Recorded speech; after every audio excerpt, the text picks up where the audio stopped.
কি ভারতীয় নাগরিক নাকি বাইরে থেকে এসেছে।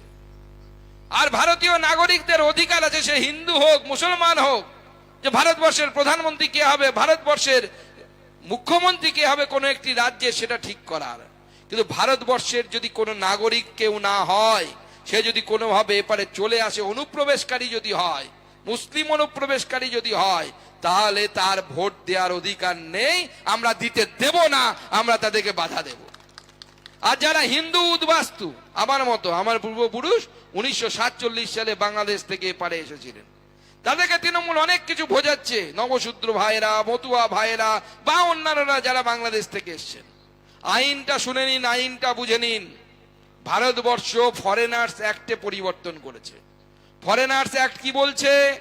যে আইনে পরিবর্তন হয়েছে তাতে বলছে 2024 সালের 31শে ডিসেম্বর পর্যন্ত, 2024 সালের 31শে ডিসেম্বর পর্যন্ত কোন বাংলাদেশ থেকে আসা উদ্বাস্তু, মানে হিন্দু, এক কথায় কোন হিন্দু যদি ভারতবর্ষের মধ্যে ঢুকে পড়ে, পাসপোর্ট দিয়ে পড়ে, বিনা পাসপোর্টে পড়ে, তাদের গায়ে হাত দেওয়ার ক্ষমতা মমতা বন্দ্যোপাধ্যায়ের পুলিশের নেই। তারা ভারতবর্ষেই থাকবে, ভারতবর্ষেই তাদেরকে রাখা হবে। এটা নরেন্দ্র মোদীর আইন বলছে। এটা সুকান্ত মজুমদারের মুখের কথা নয়, আমাদের আইন, কাগজ আছে, আমরা বলেছি, আমরা নিয়ম করেছি। আর ভারতবর্ষে থাকবে মানে কি? তারা কি এমনি থাকবে নাগরিক না হয়ে? বছরের পর বছর তো নাগরিক না হয়ে কাউকে রাখা যায় না। ভারতবর্ষে থাকবে মানে আজ না হয় কাল তারা নাগরিকত্ব পাবে এবং ভোট দেবে। ভোট দিয়ে নরেন্দ্র মোদীর সরকার তারা তৈরি করবে, আবার ভারতীয় জনতা পার্টির সরকার তৈরি করবে। এবং ভারতীয় জনতা পার্টি প্রতিবদ্ধ আপনাদেরকে নাগরিকত্ব দেওয়ার জন্য, যারা উদ্বাস্তু আছেন তাদেরকে নাগরিকত্ব দেওয়ার জন্য। এবং সেই জন্য এসআইআর দেখে মুখ্যমন্ত্রীর ভয় হয়ে যাচ্ছে। কেন ভয়? দেখুন, 2021 সালে আমরা তেহট্ট বিধানসভায় বিজেপির আমাদের প্রার্থী, প্রাক্তন জেলা সভাপতি আমাদের, তিনি হেরেছিলেন 6915 ভোটে। আর এসআইআর হয়েছে, এখনো পুরোটা হয়নি, শুধু মৃত ভোটার বাদ গেছে, ডুপ্লিকেট ভোটার বাদ গেছে। তাতে তেহট্ট থেকে কত ভোট বাদ পড়েছে? 6915।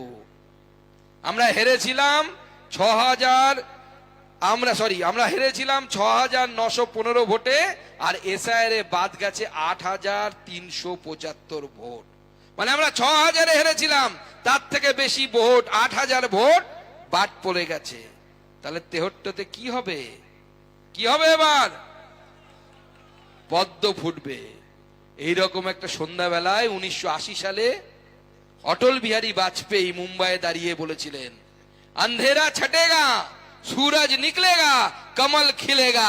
আমিও বলছি তেহট্টে এবার কমল খেলবে, এই জেলাতে কমল ফুটবে, পদ্ম ফুল ফুটবে। কংগ্রেসকে ভোট দিতে হলে সরাসরি দিন। সিপিএম কে ভোট দেয়া মানে তৃণমূল কংগ্রেসকে ভোট দেয়া, তার হাত থেকে বাঁচুন। তাহলে পরে এই রাজ্যকে আমরা রক্ষা করতে পারবো, নচেত কিন্তু এই রাজ্যকে রক্ষা করা খুব মুশকিল।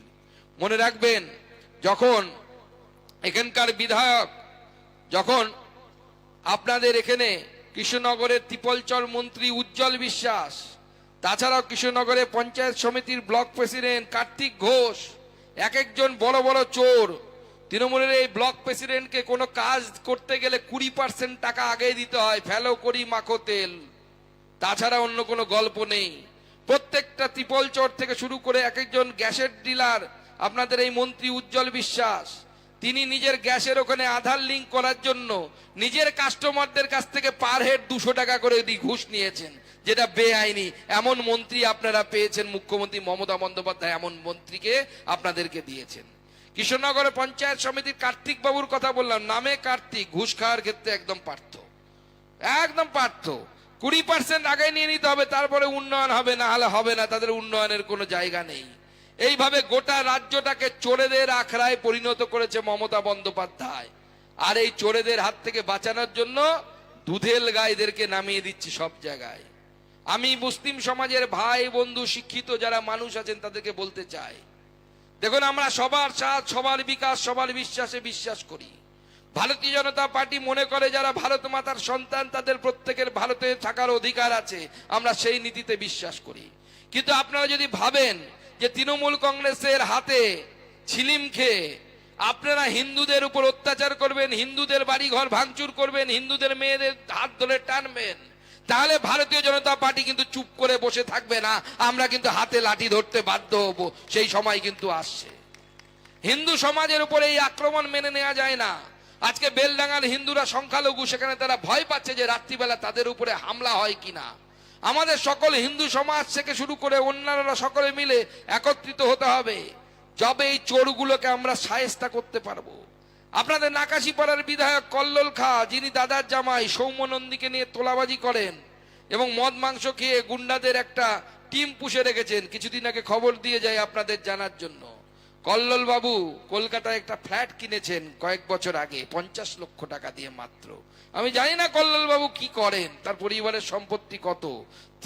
তিনি জামাই মিলে আপনাদেরকে বোকা বানিয়ে, এমনকি মুসলিম সমাজকে আরো বেশি বোকা বানিয়ে বাংলার মানুষকে যেভাবে শোষণ করার ব্যবস্থা করেছে, ভারতীয় জনতা পার্টি যতক্ষণ আছে আমরা চুপ করে বসে থাকবো না।